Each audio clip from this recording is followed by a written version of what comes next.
a contar la història d'una bruixa i un gat. El gat de la bruixa. Tot comença a un capvespre de tormenta. Un capvespre, la bruixa Nicadora volava cap a casa. Carbó, el seu gat, estava ben arrapat a les seues faldes. Tremolava, tenia les potes gelades. Paciència, ara arribarem a casa i podràs escalfar-te a la vora del foc. Tinc fam! Em fan soroll els budells! Podràs torrar-te una patata. Una patata? No hi ha res més? Entre la foscor albiraren una llumeneta. Només n'hi havia una llumeneta encesa al poble. Es van apropar i Carbó va prémer el nas contra el vidre. Ei, mira! Assenyalà Carbó amb la pota.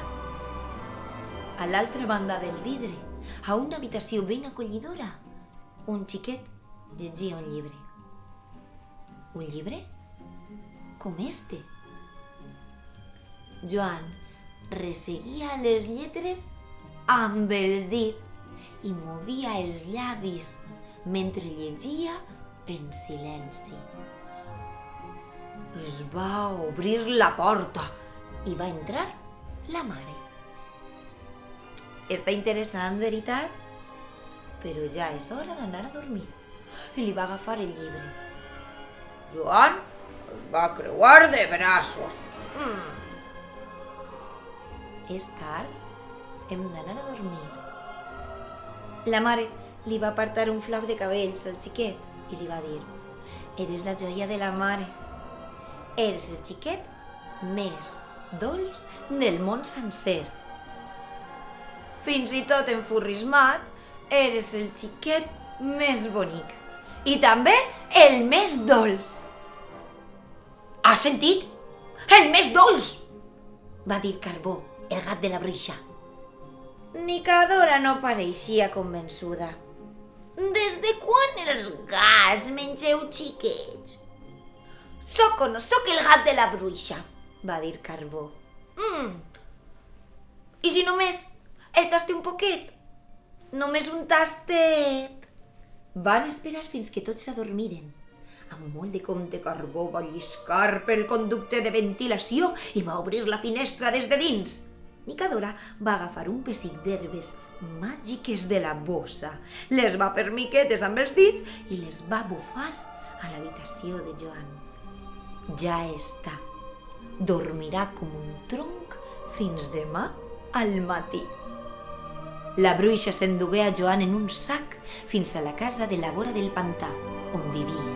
L'endemà, Joan va despertar al llit de la bruixa i va veure a Carbó, el gat, que rondava afilant-se les ungles al coixí del llit. Au, vinga, aixeca't! Hora de desdejunar! Miolava ben fort el gat. Joan s'incorporà ràpidament. Un gat que parla? Es va fregar uns ulls. Sempre he volgut tindre el meu propi gat i no sabia que existien els gats parlants. Bé, només n'hi ha un problema, va dir Carbó, allissant-se la cua. No et queda gaire temps i jo no sóc teu, sóc el gat de la bruixa. Per què m'has dut fins ací? Va dir Joan, estirant les faldes de la bruixa. És que no tens fills?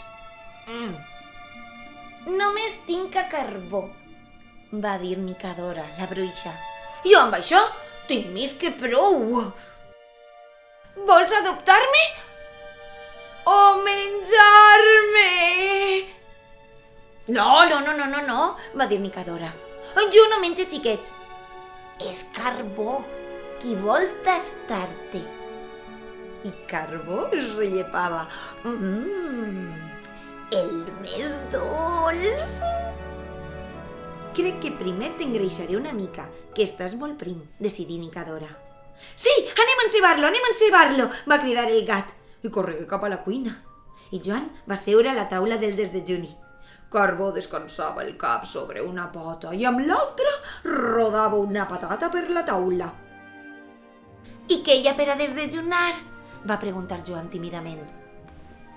«I què mengeu normalment els xiquets per a desdejunar?» va preguntar Carbó. La mare m'amanís coca de xocolata i una infusió». «Què?» va preguntar Nicadora. «Aleshores les boletes de caca dels conills amb aigua de pluja no serviran?» digué Nicadora, arrufant el nas. «Com si no tingués prou feina. D'acord, aleshores volaré a cal fornera per alguns biscuits. Carbó, tu ves al jardí i cull algunes fulles per al té. I vigila que el xiquet no s'escape, eh?» «Descuida, ningú s'escapa de mi». «Au», pensava Carbó, «el més dolç del món». «Jo t'ajudaré», va dir Joan.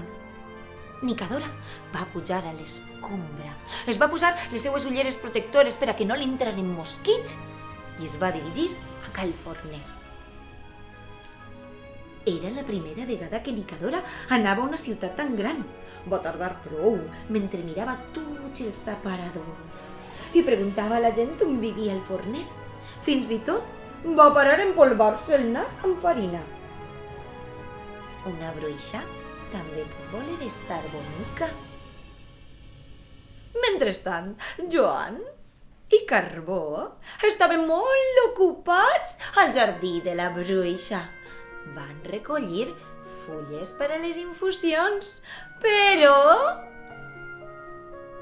també van arruïnar les plantes.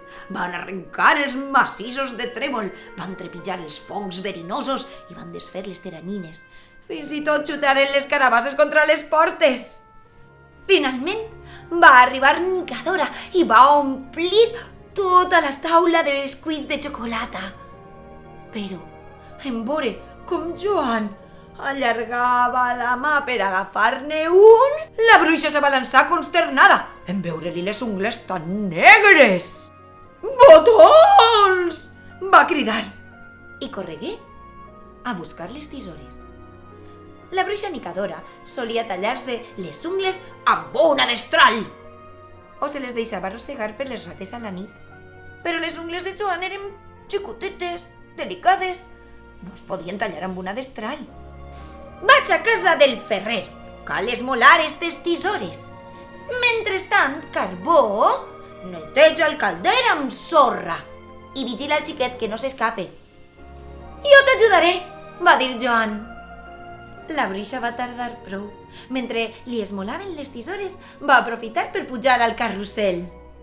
Fent cua al ferrer, també es va trobar un cavaller amb una espasa que estava avorrit. I la va deixar passar davant. Fins i tot li va regalar un ram de roses. A una bruixa també li poden agradar les flors, veritat? Mentrestant, Joan i el gat van arrossegar el calder fins al sorral. Allà el van fregar. I també van fer castells i després els van destrossar.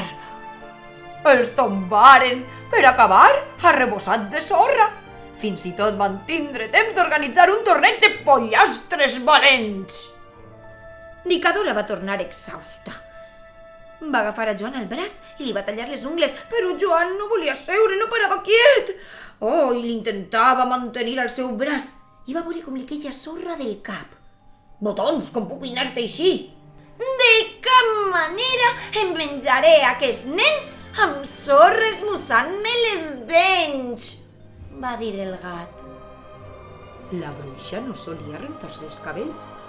Un bou negre les llepava i ja està. Però els cabells de Joan eren suaus i bonics. «Volaré a la ciutat i portaré sabó. Mentre no estic, ompliu el calder d'aigua», va ordenar la bruixa Nicadora a Carbó. Jo t'ajudaré, va dir Joan. La bruixa va tardar prou a la bugaderia. Mai havia vist tanta roba neta, volia provar-s'ho tot, però la bugadera no li donava cap peça mentre estigueixina de bruta. Abans la va enviar a banyar-se al riu.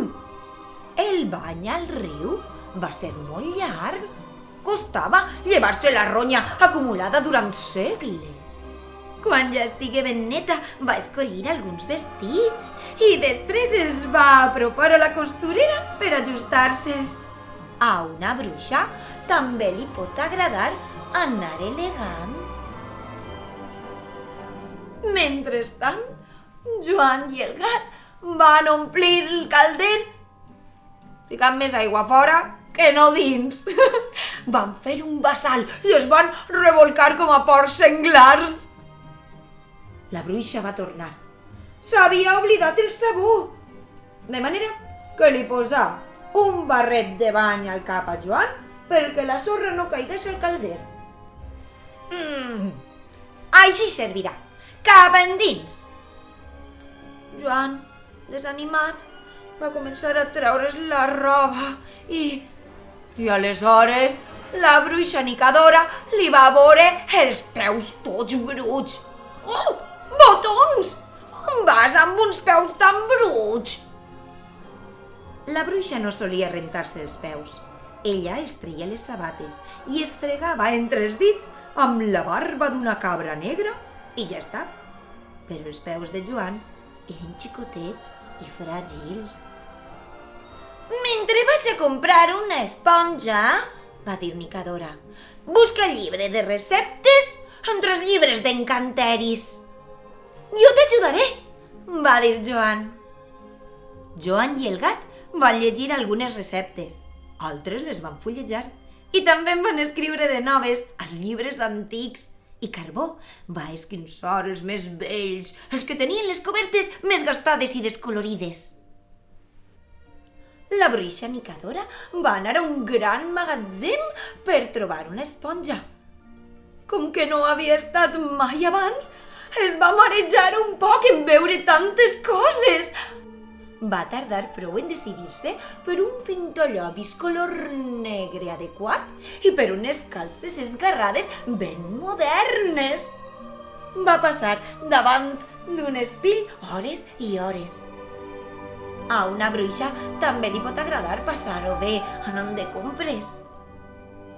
La bruixa va recordar finalment que havia anat fins allà per comprar una esponja. I quan va tornar a casa, va posar a Joan dins la safa i va començar a rentar-li els peus. Però Joan no valia parar quiet i l'esquitxava. La bruixa Nicadora estava esgotada. Finalment, va mirar a Joan i el va trobar ben net. De manera que, satisfeta, va agafar el llibre de cuina més gruixut i el va obrir. Fullejar i fullejar i fullejar les pàgines, però no va trobar cap recepta per a cuinar el xiquet més dolç del món.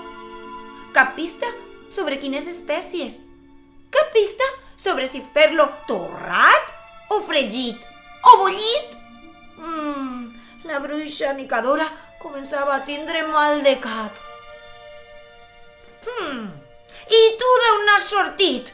Va preguntar finalment Nicadora al xiquet. Mon pare em va dir una vegada que una cigonya em va dur des de l'Àfrica. Aleshores, caldrà espècies de l'Àfrica, va esbrinar Carbó. Tens raó, va dir Nicadora. Volaré fins a l'Àfrica a per espècies. Vigila el xiquet, que no s'escape, li va dir a Carbó. La bruixa es va posar les ulleres de sol i va prendre el vol. Però no portes espècies picants, va cridar Carbó, que no m'agraden. Un cop sols, Joan i Carbó van eixir fora a jugar. Van xutar les carabasses, van tirar sorra i també van llançar els llibres al calder. Amb el pintallavis negre de la bruixa, Carbó es va pintar els bigotis i Joan se'n va dibuixar uns. Després, com que estaven famolencs, van torrar unes patates. La bruixa va tornar al dia següent. No he trobat les espècies, però t'he dut un regal, un cocodril del Nil. Serà la nostra mascota. Carbó va mirar a Nicadora i no la va reconèixer. Duia els llavis pintats, les ungles arreglades, portava un vestit elegant i fins i tot arracades. Carbó, aleshores, amb la cua entre les cames, va dir: «Ja no vull menjar-me el xiquet. Torna'l a sa mare». I així viuen encara Nicadora i Carbó, en la casa a la vora del pantà. Sols que ara la bruixa matina més per a traure el cocodril a passejar. I el